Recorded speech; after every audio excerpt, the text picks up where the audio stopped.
എൻ്റെ പേര് സജ്ന. ഞാൻ സിമ്മിൻ്റെ കോഴ്സ് കഴിഞ്ഞ് റെമഡിയൽ ടീച്ചിങ് കഴിഞ്ഞ് സിമ്മിൻ്റെ മെൻറ്ററായിട്ട് ജോയിൻ ചെയ്ത ആളാണ്. അപ്പോൾ എനിക്ക് ഈ 3 തരത്തിലും എനിക്ക് സിമ്മിനെ കുറിച്ച് സംസാരിക്കാൻ സാധിക്കും. സിമ്മിനെ കുറിച്ച് അധികം അറിയാതെ വന്ന ഒരാളാണ്.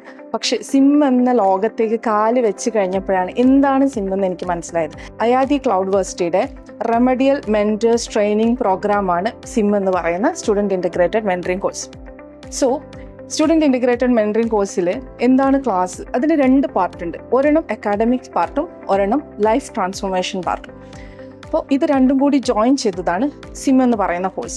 റെമഡിയൽ മെൻറ്ററിങ് എന്ന് പറഞ്ഞു കഴിഞ്ഞാൽ നമ്മുടെ പഠന പിന്നോക്കാവസ്ഥയിലുള്ള കുട്ടികൾ, പഠിക്കാൻ ബുദ്ധിമുട്ടുള്ള കുട്ടികൾ, അവരെ എങ്ങനെയൊക്കെ പഠിപ്പിക്കാം എന്നാണ് നമ്മൾ റെമഡിയൽ ടീച്ചിങ്ങിലൂടെ ചെയ്യുന്നത്. IIT ക്ലൗഡ്വേഴ്സിറ്റിയുടെ റെമഡിയൽ ടീമാണ് ഈസ് ലേൺ എന്ന് പറയുന്ന ടീം.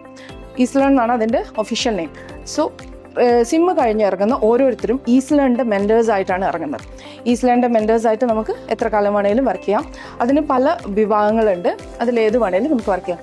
ഈസ് ലേണിൻ്റെ മെൻറ്റേഴ്സ് ആയിട്ട് ഇറങ്ങുന്നവർ ലൈഫ് ട്രാൻസ്ഫോർമേഷൻ വളരെ മസ്റ്റാണ്. നമുക്ക് ക്ഷമ വേണം, അതുപോലെ ഈ കുട്ടികളെ മനസ്സിലാക്കാൻ സാധിക്കണം, അവരെ കൗൺസിൽ ചെയ്യാൻ സാധിക്കണം, ചില സമയത്ത് നമ്മൾ അവരോട് കൂടി ഇരിക്കേണ്ടി വരും. സോ അതുകൊണ്ടാണ് സ്റ്റുഡൻറ് ഇൻ്റഗ്രേറ്റഡ് മെൻറ്ററിങ്. സ്റ്റുഡൻസിനോട് ചേർന്ന്, അവരോട് ചേർന്ന് അവരുടെ മെൻറ്ററായിട്ട്, മെൻറ്റർ എന്ന് പറഞ്ഞാൽ വഴികാട്ടി, ടീച്ചിങ് അല്ല ഞങ്ങൾ ചെയ്യുന്നത്, മെൻറ്ററിങ് ആണ് ചെയ്യുന്നത്. അതായത് അവരുടെ കൂടെ